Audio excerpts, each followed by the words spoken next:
Hello दोस्तों, नमस्कार। बहुत बहुत स्वागत है आपका अपने एजुकेशनल चैनल में जिसका नाम है न्यू स्टडी प्लैनेट। तो कैसे हैं आप लोग? उम्मीद करते हैं आप भी अच्छे होंगे और आपकी तैयारियां भी अच्छे से चल रही होंगी। आज के वीडियो में हम पढ़ेंगे संस्कृत के 10 ऐसे महत्वपूर्ण क्वेश्चन जो लगभग एग्जाम में पूछे ही जाते हैं। तो आइए शुरू करते हैं आज का अपना ये वीडियो। 10 प्रश्नों का महत्वपूर्ण संकलन जो आधारित है किस पे? संस्कृत विषय पर। ठीक है, तो चलिए शुरू करते हैं आज का अपना वीडियो बिना वक्त गंवाए हुए। तो आज के वीडियो का हमारा पहला प्रश्न है, संस्कृत शब्द का क्या अर्थ होता है? यानी संस्कृत का शाब्दिक अर्थ आपको बताना है। विकल्प हैं परिष्कृत, निर्दोष, शुद्ध या फिर उपरोक्त सभी। कौन सा विकल्प सही हो जाएगा? तो यहाँ पे जो सही विकल्प हो जाएगा विकल्प डी हो जाएगा, उपरोक्त सभी। यानी संस्कृत का शाब्दिक अर्थ परिष्कृत, निर्दोष, शुद्ध, अलंकृत, निर्मल ये सब होते हैं। एक चीज़ और आप ध्यान दीजिएगा, संस्कृत भाषा को देववाड़ी, देवभाषा और गिरवाड़वाड़ी भी कहते हैं। ये जो है वैकल्पिक नाम है संस्कृत के। अगला प्रश्न है, पाणिनि ने संस्कृत वर्णमाला को कितने सूत्रों में विभाजित किया है? विकल्प हैं 14, 12, 18 या फिर 11। कौन सा विकल्प यहाँ पे सही होगा? तो सही विकल्प हो जाएगा 14। पाणिनि ने संस्कृत वर्णमाला को 14 सूत्रों में विभाजित किया है, जिसको हम क्या कहते हैं? माहेश्वर सूत्र कहते हैं। ठीक है, और जिनके रचनाकार कौन है? पाणिनि है। कई प्रश्न इसमें बन रहे हैं, आप देख लीजिए कि माहेश्वर सूत्र कितने होते हैं, माहेश्वर सूत्र की रचना किसने की है। ये सारे क्वेश्चन, 2-3 क्वेश्चन इस एक प्रश्न में आपको मिल जा रहे हैं। ठीक है, तो उम्मीद है आपने इसको ध्यान दिया होगा। चलिए अब लेते हैं अपना अगला प्रश्न। अगला प्रश्न हमारा कौन सा है देखते हैं। तो अगला प्रश्न है हमारा, निम्नलिखित में से कौन सा वर्ण अण प्रत्याहार के अंतर्गत नहीं आता? निम्नलिखित में से कौन सा वर्ण अण प्रत्याहार के अंतर्गत नहीं आता? विकल्प हैं उ, ओ, मा, हा। तो सही उत्तर हो जाएगा विकल्प सी, मा जो है किसके?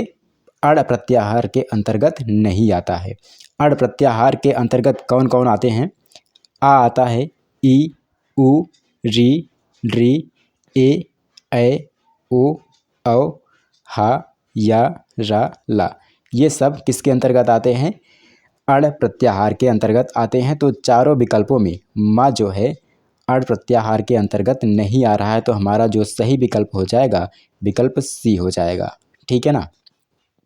चलिए अब नेक्स्ट क्वेश्चन की तरफ चलते हैं। ये चौथा क्वेश्चन है 10 क्वेश्चंस में। वर्ण कितने प्रकार के होते हैं? चौथा प्रश्न है हमारा कि वर्ण कितने प्रकार के होते हैं? 2, 3, 4 या फिर 5। आसान सा क्वेश्चन है, लोग कंफ्यूज भले होंगे।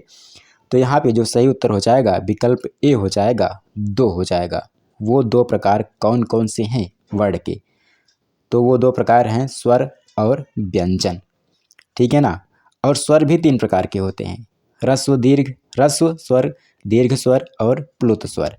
ह्रस्व किसे कहते हैं? जिनके उच्चारण में 1 मात्रा का समय लगे। दीर्घ किसे कहते हैं? जिनके उच्चारण में 2 मात्रा का समय लगे। और प्लुत जिनके उच्चारण में 3 मात्रा का समय लगे।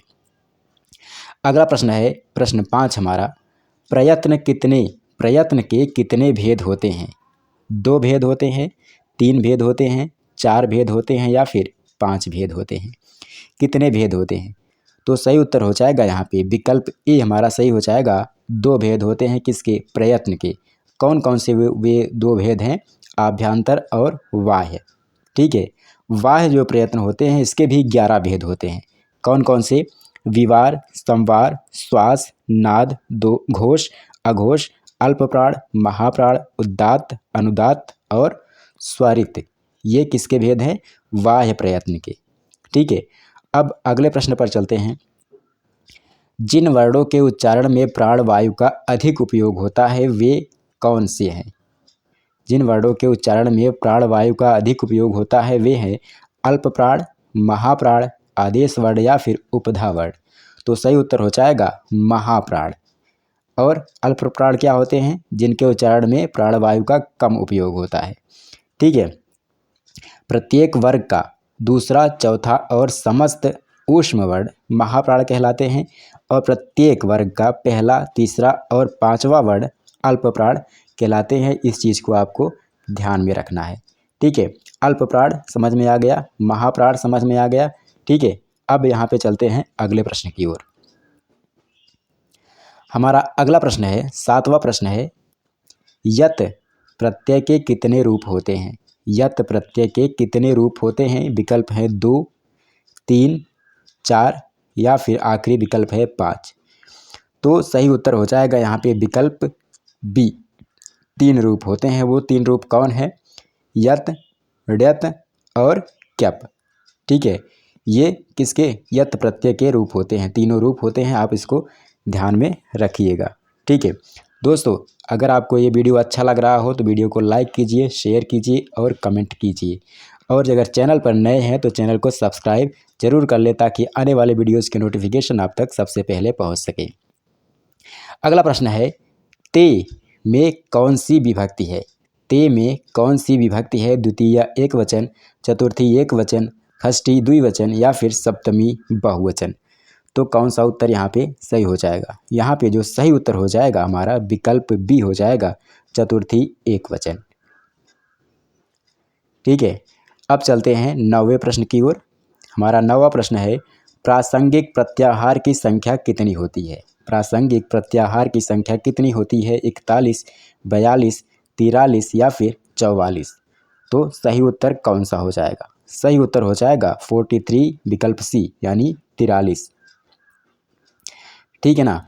आखिरी और 10वां प्रश्न है आज के इस वीडियो का, तरप और तमप प्रत्ययों की संज्ञा क्या होती है? तरप और तमप प्रत्ययों की संज्ञा क्या होती है? विकल्प हैं घ, टी, सवर्ण और प्रागृह। तो सही उत्तर हो जाएगा विकल्प ए, घ। आपने पढ़ा होगा तरप तमपो घ। ठीक है, तो दोस्तों इस वीडियो में फ़िलहाल इतना ही। अगले वीडियो में एक नए टॉपिक के साथ आएंगे, कुछ नए प्रश्नों के साथ आएंगे। तब तक के लिए नमस्कार। और हाँ, अगर आप इस चैनल पर नए हैं तो चैनल को सब्सक्राइब जरूर कर लीजिए, ताकि हमारे द्वारा अपलोड किए जाने वाले वीडियोज़ के नोटिफिकेशन आप तक सबसे पहले बिना रुकावट, बिना बाधा, आसानी से पहुँच सकें।